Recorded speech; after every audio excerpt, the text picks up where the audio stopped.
Good morning mga boss! Nung nakaraan na tunghayan natin ang belly lechon. Ngayong umaga naman ay matitikman natin ang paella lechon at organic lechon. Bakit kaya nila ito tinawag na organic lechon? Yan ang malalaman natin ngayong umaga dito sa One Life. Paano po ba kayo nagsimula sa ganitong negosyo, itong lechonan?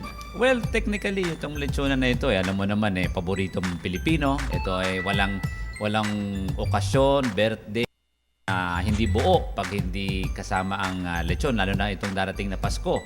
Lumaki rin tayo na kada may fiesta, kada may okasyon, may reunion, merong lechon. Kaya medyo nung tayo lumaki, napasok natin itong negosyong to. At syempre, medyo may hilig din konti sa pagluluto.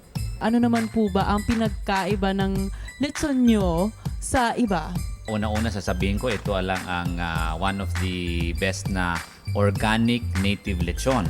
Ang ibig sabihin po niyan, tayo po hindi gumagawa ng mga feeds, pampataba, or anything na kung makikita mo yung lechon natin, very lean siya. Number 2, masasabi ko po, sa buong Makati, sa buong Ayala, kami lang po ang nagle-lechon. Ibig sabihin, kami lang po ang nakakapagluto dahil dito po namin ninuluto sa aming restaurant. Ngayong Pasko, gusto natin medyo masarap yung lechon, masarap yung kanin, masarap yung laman-laman sa lahat.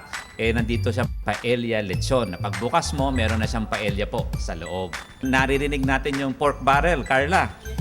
Ito lang ang pork na walang barrel. Ito lang ang pork na walang guilt, yung Lechon Republic. Ayan! Maganda yan. At bukod po dyan, ano-ano po ba ang iba't ibang klase ng lechon na meron kayo? Sa harapan ko ngayon. Meron tayong binagoongan na lechon. Pwede pala to, di ba? Binagoongan na lechon.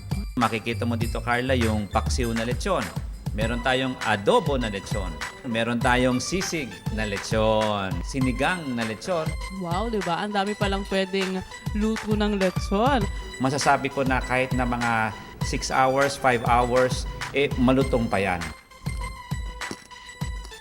Di ba? Kahit walang sarsa, malasang-malasa na siya. Tama nga. Approve itong lechon na to.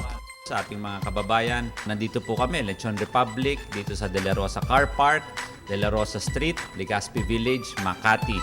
Telephone number 55-33333. That is 2553 55-33333. Sabi ko nga, very clean. Kami lang po dito sa Makati and organic native lechon.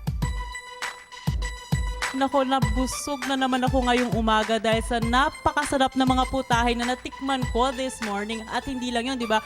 Natuto pa tayo ng mga iba't ibang lutuin na pwede natin gawin sa ating mga lechon. Kaya mga hihintay nyo, mag-order na kayo dito. At ako, promise, hindi kayo mapapahiya dahil napakasarap at napaka-healthy ng lechon na ito.